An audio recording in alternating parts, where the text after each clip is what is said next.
Good afternoon.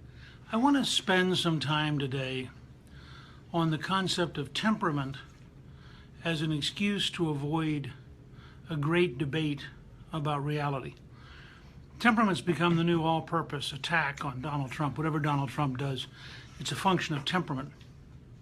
And so you don't have to think about it. You shrug it off, say, oh, well, that's his temperament. But I was struck today. I was called by a reporter who wanted to get right into talking about Donald Trump, and I said, oh, I thought you called me about Ted Strickland, the former governor of Ohio, who is running for the U.S. Senate, and who said last night that Justice Anthony Scalia's death came at a very positive time. You can hear the actual tape of him saying that. I think we have it at Gingrich Productions, and we've tweeted a link to it, and it's kind of amazing. So here you have a former Democratic governor, Democratic candidate for the Senate in Ohio, talking openly, publicly, on the record. This was not some secret conversation. This is a speech he's giving to a union audience in which he is talking about how good it was that Justice Scalia died in a timely way to avoid a decision that he, Strickland, didn't like. Now, you think that was a question of bad judgment, but of course the news media might not approach that. I then asked if we were going to talk about Secretary Clinton having the anti-American father of the terrorist who killed 49 people in Orlando sitting behind her. But of course that would be not really a serious question of temperament. And so of course the news media wants to go back to this catch-all phrase. And what hit me was the temperament's the elite establishment's new model for avoiding a serious debate. Let me give you an example. Some 50 people, many of whom I know well and I respect and think are competent, signed a national security letter about why they couldn't be for Donald Trump. And of course it all comes down again to his inappropriate temperament. But what struck me was we need a great, serious national debate on national security. Similarly, on Monday, 9 people were killed in Chicago in one day. The number of Americans killed in Chicago during Barack Obama's presidency is greater than the number of Americans killed in Afghanistan and Iraq combined. Yet, where's the great national debate? You can go through item after item like this, but let's stick with national security for a minute, because I want to make a couple of very bold assertions. Now, let me set the record so people don't think this is a function of Gingrich's temperament. My dad was a career soldier for 27 years in the U.S. Army, in the infantry. I grew up at places like Fort Riley, Fort Benning, Orléans, France, Stuttgart, Germany. My dad served in World War II, Korea, Vietnam.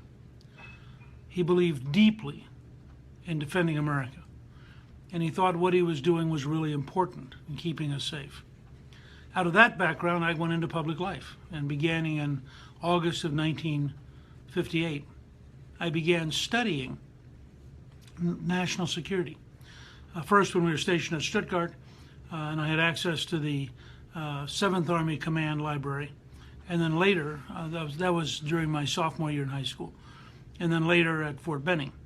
And I took very seriously learning about military history and learning about national security issues. I ended up getting a PhD in European history.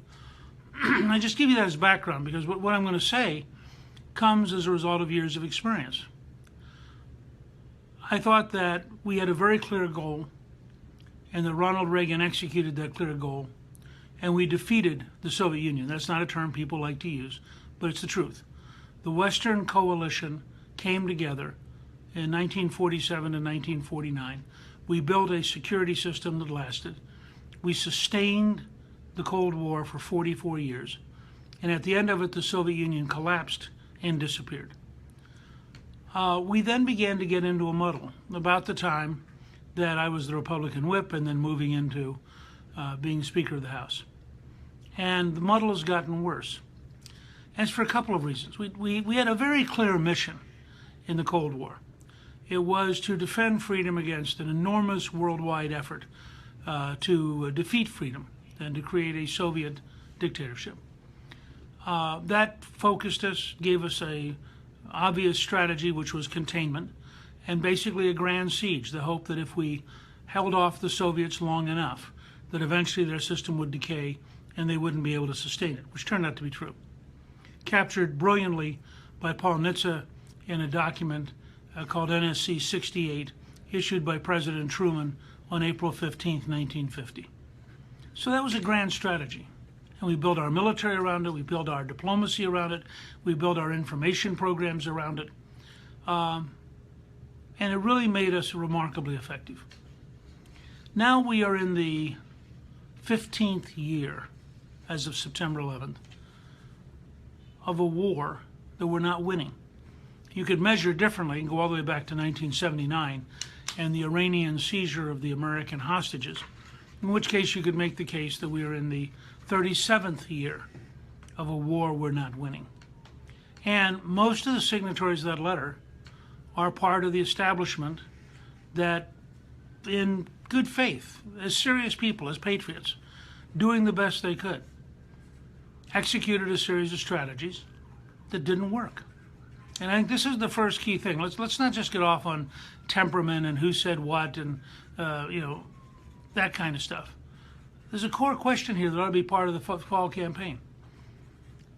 Does Hillary Clinton believe that the strategy of the last 15 years is working, or to go back through her husband's presidency, that the strategy as it relates to the dictatorship of Iran, the largest state funder of terrorism in the world, is working?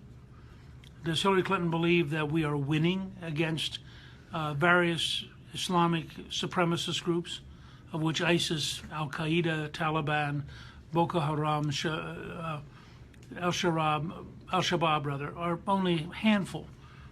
There are, by one estimate, there are over 60 groups around the world.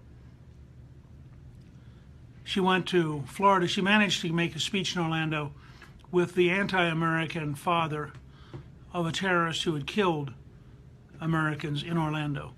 And in that speech, she expresses great sympathy for the dead, but no condemnation of Islamic supremacism, which was the cause of their deaths. There's just this huge mismatch in American and European elites about the nature of reality. Furthermore, we're in a muddle right now with the Russians. People should be aware that one of the most important meetings this year just occurred, and it didn't involve an American. It involved President Putin of Russia and President Erdogan of Turkey. And Putin, very cleverly, is quite, first of all, is quite happy if Erdogan becomes a dictator, because after all, Putin is essentially a dictator. The Chinese don't mind dictators, so you can have meetings of dictators together, just as in the 1930s. You could have people like Mussolini and Franco and Hitler and Stalin get together. They could deal with each other. They all understood dictatorship. It was the Western democracies that were appalled. So as Erdogan drifts towards a Putin-style authoritarian regime, they get together and they chat. They have a mutual opponent, the United States. Erdogan, at least in public, is convinced that we helped foment an attempted coup against him. Putin, of course, understands that we have been hostile to his dictatorship, or his authoritarian regime, if you prefer, for a long time. So they get together and talk. We're not part of the equation. We don't know exactly what they're trying to accomplish. We don't know if it involves trying to deal with Assad in Syria, trying to deal with the Iranian dictatorship. But it should trouble all of us that the establishment in both parties has not found a formula to deal with the evolution of Turkey away from Ataturk's secular society towards an increasingly Islamist Erdogan system. And that could have huge consequences for the balance of power in the Eastern Mediterranean and for what happens in terms of potential future alliances. Similarly, we've had no effective strategy as the Chinese have grown bigger, stronger, more committed, and as they've extended a deeper and deeper strategy into the South China Sea, as they've developed a more aggressive program in space to exploit the moon and asteroids. we simply have not been able to take seriously, and our bureaucracies have not been able to take seriously what's going on. Now, the challenge to the establishment is that this is its bureaucracies. These are its policies. It's got to pretend everything's okay. And the problem with pretense is you have to lie. And the problem with lying is after a while you don't know what the truth is anymore. You don't know what reality is anymore. And so you end up with reports that the Central Command inside the American military had been so corrupted by politics that they were pressuring the intelligence officers to write reports that lied about ISIS capabilities and made it look weaker than it was, smaller than it was, less dangerous than it was. Now that's really sobering. I mean, it's one thing to lie about Hillary's emails. It's another thing to lie about the Clinton Foundation's corruption.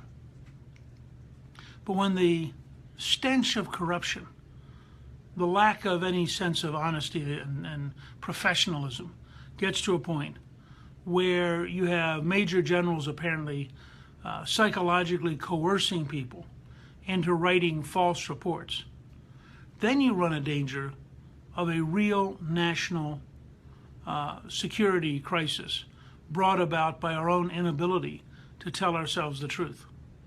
If you go back and you look at the 20s and 30s, you see a lot of this in Great Britain, in France, and in the United States. Democracies that couldn't face up to the dictatorships, couldn't face up to reality, couldn't tell the truth to their own citizens, and lied about how big the threat was. It's a major factor, as Churchill wrote in Volume 1 of his World War II series. It's a major factor in how we drifted into a war that Churchill always thought had been avoidable, if only we'd been honest and aggressive and had done what was needed. Now, this kind of problem is interesting because when you get to the people after World War II, they've been burned twice, in World War I and in World War II. And when they were faced with a challenge from the Soviet Union, they had the courage to face the truth, they had the courage to take tough positions, and they had the courage to build a system that ultimately survived for 44 years and led to the survival of freedom and the defeat of the Soviet Union. Every time you hear talking about temperament, ask yourself, what is the media and what are our elites hiding from? What are they afraid of? Why is it they don't want to talk about the great issues that challenge us? Why is it they don't want to focus on corruption at the Central Command and dishonesty? Why is it they don't want to focus on the fact that we're losing the war in the Middle East? Why is it they don't want to focus on Erdogan gradually establishing an Islamist dictatorship in Turkey? Why is it they don't want to focus on our total failure to find a strategy for dealing with Putin? I think the challenge for the Trump campaign is to break through all the temperament talk, get back to focusing in a big way on the real national debate, which should be, what do we have to do to become safe? And then challenge Hillary Clinton to either agree that we need dramatic, bold change, or let her defend all of these years of failure and all of these years of not being honest about what threatens the United States. Randy Lemaire says, with the latest emails showing Hillary Clinton giving favors to Clinton Foundation donors, how can she possibly continue this campaign?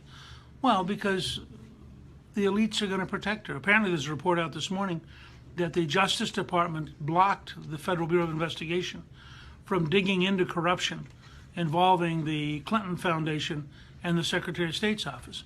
And as these emails are coming to light, it's very obvious that by any plausible standard, as Mayor Rudy Giuliani said yesterday, this involves criminal corruption, and it is a further sign of how much the establishment is willing to lie to the country that the FBI was apparently blocked from digging into this corruption. Jennifer Berno-Yusri, if Hillary is fully exposed through WikiLeaks, do you think it would make a difference to her supporters? It will not make a difference to her hardcore supporters, but that's probably only 35 to 40% of the people. I think it makes a huge difference to people who are not totally committed to her. I think it turns off the Sanders supporters. I think it turns off independents. And I think it may drive a number of never Trump Republicans to rethink exactly which is the worst future for America. They're concerned about Trump or the obvious truth about how corrupt Hillary would be. Grace Sharman, do you feel Hillary needs to release her medical records before the election? John McCain had to release his. Americans deserve to know if she's physically and mentally healthy if she's elected as president. Well, I suspect there will be media pressure on that. But I think the bigger issues don't involve her mental or physical health. The bigger issues are the record. The record is in foreign policy, failure after failure after failure. The record is in running her office, absolute breaking the law. The record is a level of corruption through the Clinton Foundation that would make her the most corrupt president in American history before she even gets into office. So I think there's enough there that we don't have to worry too much about her mental and physical records. If she wants to release them, that's fine, but I do think that there's a lot there to look at. Danny Autry says, do you think the current polls showing the lead Clinton supposedly has a record? Oh, they could be. You had Trump ahead right after the Republican convention. You had Hillary get a good bounce out of the Democratic convention. You had a week of the media beating up on Trump. And now it's sort of beginning to balance out again. I was just told this morning about a poll in Ohio that shows Trump within 4 points, and which is a big bounce back from where it was a week ago. And I think gradually he'll continue to recover. People, before they start writing up Donald Trump, people need to remember that Harry Truman, running for re-election in 1948, was so far behind in September that Gallup quit polling. So there was this, period there where people wrote Truman off. And by telling the truth and campaigning aggressively and keeping Tom Dewey, the Republican nominee, on defense, he made up so much ground in 6 weeks that he won the election. So I would say to you that we're a long way from this being over. Trump has every opportunity to continue to gain ground. And the more he focuses on the big issues, the more he focuses not just on Hillary as corrupt, but on Hillary as a symptom of a larger system of failure, that she's the natural candidate of this establishment, which explains why there are Republican members of the establishment who are going to stay with Hillary, because their loyalty is to the establishment, not to reform. And that's perfectly natural. And Trump just needs to be clear that it's fine. These are people who have earned a living, have gotten to be famous within a system which is not working, but they are trying to prop up the system. And he stands for a different future. So there are solid reasons for people who see the current system as okay to decide to stand with the candidate of the current system, and that's Hillary Clinton. Paula Daniels. Why isn't Obama facing any consequences for giving $400 million to Iran? Well, it's pretty hard. Presidents as commander-in-chief can get away with a lot of stuff. I do hope that the Congress will dig deeply into exactly what happened. The evidence is more and more clear. This was a ransom payment. That is exactly how the Iranians saw it. They kept our Americans there as hostages until the money arrived. And the fact that it was delivered in euros and in Swiss francs, and literally, like a scene out of one of the Lethal Weapon movies. This is crazy. It's also true that, as Andy McCarthy has brilliantly pointed out in his columns, which I recommend to you very highly, that this is a criminal violation. We have a law that says you cannot give American money or transfer American money into other currencies to give it to a terrorist regime. The State Department still lists Iran as the leading state sponsor of terror in the world, and it clearly is illegal. Again, the president has, I guess, the ability to pardon himself, but this whole thing stinks. It is paying off $400 million to a government which has already announced, by the way, that every penny we give them is going to go into their military. So in effect, we are arming our enemies so they can be better prepared to fight us. Now, you have to ask yourself, how out of touch with reality do people have to be to think that's a reasonable strategy? Let me just say, I wanted to focus today on national security. I hope you find this useful. We're going to continue to talk about national security issues. I was also asked, one last thing, I was asked by Jasmine Stevens, will I write more fiction books? Well, a friend of mine did write and point out that in Duplicity, which is currently out, a novel I wrote, that we do have a scene towards the end where they're throwing money out of a helicopter as ransom at a mosque in Somalia. And he said it sure sounded similar to him when he began reading about this plane full of money landing in Tehran. The sequel, the follow-up to Duplicity, will be out in October. It's called Treason, and it's about several Americans who are loyal to Islamic supremacism and helping to undermine the United States, and what has to be done to track them down and find them. I think you'll find both books, Duplicity, which is about terrorism in a presidential campaign, and Treason, which is about people who have loyalty to Islamic supremacism but are in the U.S. government. I think you'll find both novels really do reflect the world around us. And while I'm talking about novels, I cannot too strongly urge you to get a copy of Daniel Silva's The Black Widow, which is a remarkable novel about terrorism, starting with an opening in France and then developing ISIS and then finally coming to the United States. It's far and away Daniel Silva's best book, and I think most powerful in helping people understand what is actually going on with our enemies. Thank you all very much, and we will talk to you again in the near future.